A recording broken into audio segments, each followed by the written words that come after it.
This month, we're talking aesthetics. No, not the vaporwave kind with abstract imagery and old music slowed down. Rather, the use of style to feed into a game's feeling. I have two games that exemplify this, even if they come at it from completely different angles. And also, the game I was going to review is way too short to make for a full video about. So, let's jump into this aesthetic double shot, shall we?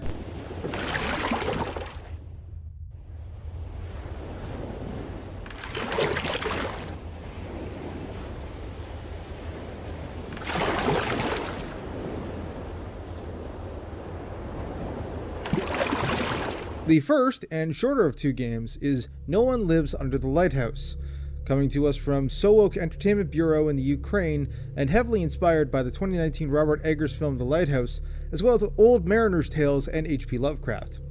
You take on the role of a lighthouse keeper, unfortunately left by yourself, tasked with taking care of the lighthouse in the pre-electricity era.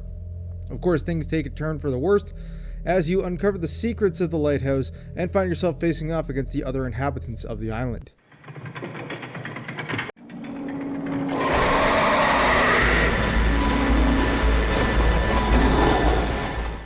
To keep with our theme of aesthetics, No One Lives Under the Lighthouse is very obviously themed as a late 90s, early 3D game, like a PlayStation 1 or a Voodoo-based PC game. Everything is blocky with heavy use of the baked-in lighting, feeling very similar to games like Resident Evil, Kingsfield, or Silent Hill, complete with the obfuscating fog. Despite its dark atmosphere, this actually gives the game an almost nostalgic charm to it, and the quieter moments it can actually come off as quite comfy. But the quiet moments are few and far between. The entire experience is anywhere from 45 to about 90 minutes long, and it uses that time fairly well. This is not a lighthouse keeping sim, rather a point-and-click adventure game more in line with Myst. Find objects around the island, find the interaction spot where they can be used, and then watch what happens as the story unfolds. Unfortunately, this is where the game fails the hardest, and strays from interesting into frustrating.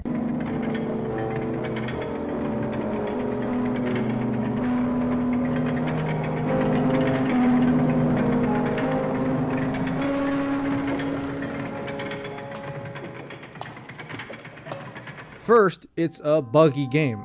Several times, interactions just didn't trigger properly, requiring me to redo it over and over again, or quit and reload until it worked. More annoyingly, the game can occasionally have red herrings by accident. It would display an interaction point for an item that the game wouldn't let me use until much later. Since there's very little indication of what you're supposed to do, this can end up just confusing you until you finally figure out how to actually trigger the next sequence. Then there's the finale of the game, and while it's certainly spooky and atmospheric, it was also frustratingly annoying to actually play. It's a series of poorly lit mazes seemingly designed to drive the player actually mad, and was so unenjoyable I nearly dropped the game entirely. It was eventually worth it for the ending, but that was an incredible drag to get there. Ultimately, a recommendation for No One Lives Under the Lighthouse is a bit tough. I did enjoy the atmosphere, the look and the sound of the game, as well as the story, but actually playing it was a bit horrible.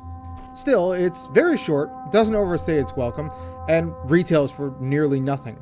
If you're looking for the video game version of The Lighthouse, this is as close as you'll get.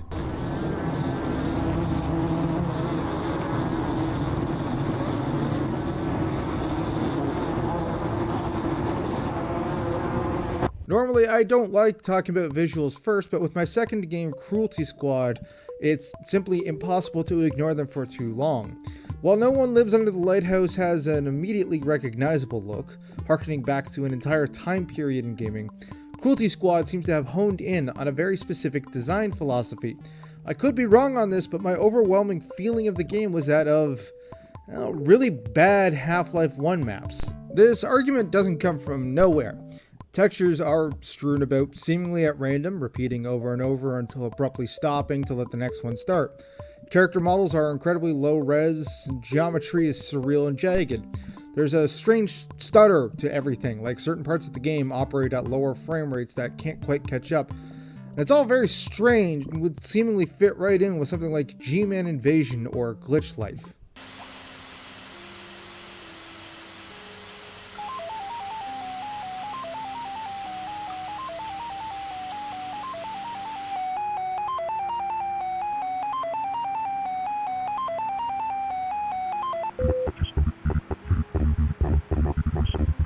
These strange visuals certainly permeate deeper into Cruelty Squad.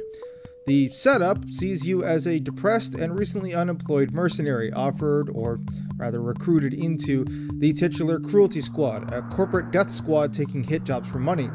Your handler, a slug-like creature in a garish baseball cap, hands you missions ranging from political assassinations to desperate shootouts with the police, with flavor text dripping in deranged cynicism of the world. The overall theme of Cruelty Squad, more than anything, is that everything is gross and awful, and very little of it matters.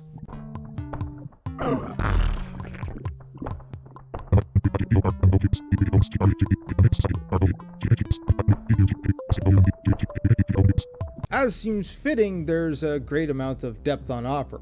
Missions are repeatable, and you're encouraged to do so to rack up better ranks and find the myriad of secrets. These range from Mario 64-esque hidden worlds and paintings to unlockable difficulty levels only possible on lower resolutions. There's also a wide variety of weapons and equipment to find or purchase, most of which can massively affect gameplay. There are different armor suits that make you impervious to damage but at the cost of mobility, a stealth suit that makes you invisible but you'll smell like sewage, or a grappling hook made out of your intestines. It's unfortunate that these can't be stacked to really cause chaos, but they're fun enough as it is. In the theming of the corporate hell world of Cruelty Squad is the method in which you acquire money. Aside from the wet work that is the missions, there are also 3 different dynamic stock markets you can invest in, complete with weapons and equipment that you can use to manipulate these. Buy low, sell high, eat your enemies and sell their organs, or enjoy some downtime and trade fish that you catch. Certain missions can affect these prices too, and it becomes strangely addictive, which again feeds back into the feeling of being a corporate grunt in some futuristic dystopia.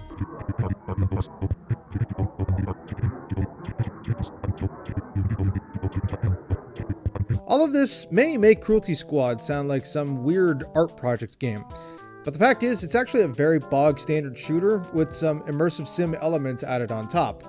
Missions are completed at the end of a gun, and there's nothing too strange about that, save its bizarre reload mechanic of sliding the mouse around, which can actually become a hassle in combat. There is a stealth mechanic and even tools to help out with it, but I found that it tended not to work that well. Levels are crowded by NPCs, and avoiding enemies was more the pain than it would have been worth.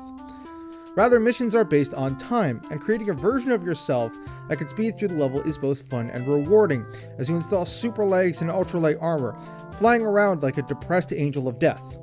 Rounding out the weirdness of Cruelty Squad is its soundtrack, which nearly defies explanation. I've seen it described as slurpcore online, which is not a real genre, nor does it totally do the game justice. The soundtrack is deranged, sounding like the background OST to a 90s adventure game one second, and resembling a table saw remixed by Death Grips the next. It's eclectic but rarely annoying, and while it's certainly not a soundtrack I'd listen to outside of the game, it does fit perfectly, insofar as nothing fits at all.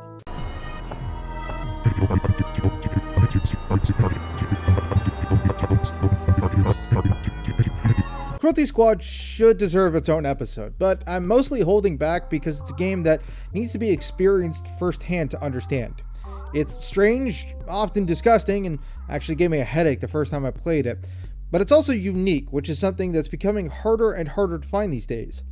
This is easily one of my best games of 2021, and I can definitely recommend it to anyone looking for something totally out of the ordinary. No One Lives Under the Lighthouse is a horror game, with horror aesthetics and a horrifying monster.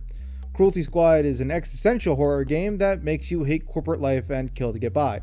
Both of these games have great use of their art style, and if you have the time and money, both are well worth it. Thank you for watching, and join me next time as we begin my dive into one of the most beloved Eurojank franchises ever made.